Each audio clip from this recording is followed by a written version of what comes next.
Cramming itu buruk. Cramming is bad. Bagaimana kamu belajar ketika ujian akan datang? How do you study before the test is coming? Apakah kamu mulai bersiap-siap pada minggu atau bulan sebelum ujian atau mempelajari semuanya pada jam-jam terakhir? Do you study for weeks or months before the test, or only study just an hour or several minutes before the test? Jika kamu mulai belajar beberapa minggu atau bulan sebelum ujian, itu bagus. If you study for weeks or months before the test, it is great. Namun, jika kamu mempelajari semua materi dalam 1 jam atau menit terakhir, itu tidak baik untukmu dan itu disebut dengan cramming. But if you study all the material for several hours or several minutes before the test, it is not good for you and it's called as cramming. Cramming adalah situasi ketika pelajar terjaga hingga pagi untuk belajar sebelum ujian mereka. Cramming is the situation when the students stay up until the morning for study for their test. Kebiasaan ini dapat menyebabkan banyak negatif karena beberapa alasan. This habit can cause negative effect because of some reason. Alasan pertama adalah bahwa gangguan dalam siklus tidur yang teratur dapat menyebabkan penyimpangan intelektual sementara. The first reason is when the regular sleep cycle get the disruption, it can causes the temporary intellectual lapses. Bagi kebanyakan pelajar, kurang tidur dapat membuat mereka tidak bisa fokus di kelas.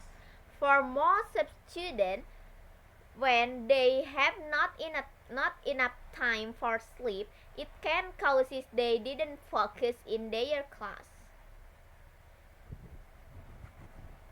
Selain itu, menjejakkan dapat meninggalkan kita dengan sesuatu yang telah kulihat sebelumnya dalam ingatan kita. Additional, when we force our brain, can causes that we only I have seen what I have read before. Namun, bisa mengenali sesuatu tidak sama dengan mampu mengingatnya. But recognize something is not same when we recall something, remembering something. Selain itu, setiap orang memiliki waktu tidur yang berbeda. On the other reason, every person has different sleep time. Sehingga beberapa dari mereka sering menggunakan stimulan untuk melakukan cramming. So, some of them use stimulant for do cramming. Lebih jauh lagi, stimulan tersebut memberikan efek buruk bagi konsumennya. Furthermore, the stimulant can give bad effect for the consumer. Contoh stimulan adalah kopi. The example of stimulant is coffee. Ini menyebabkan banyak masalah seperti sindrom keracunan kafein, kecemasan, panik, sakit kepala, dan sebagainya. It is causes syndrome intoxication caffeine, anxiety, panic, headache, and etc. Kesimpulannya, cramming tidak baik karena mengganggu siklus tidur teratur kita yang menyebabkan penyimpangan intelektual sementara. In the conclusion, cramming is bad because causes the temporary intellectual lapses.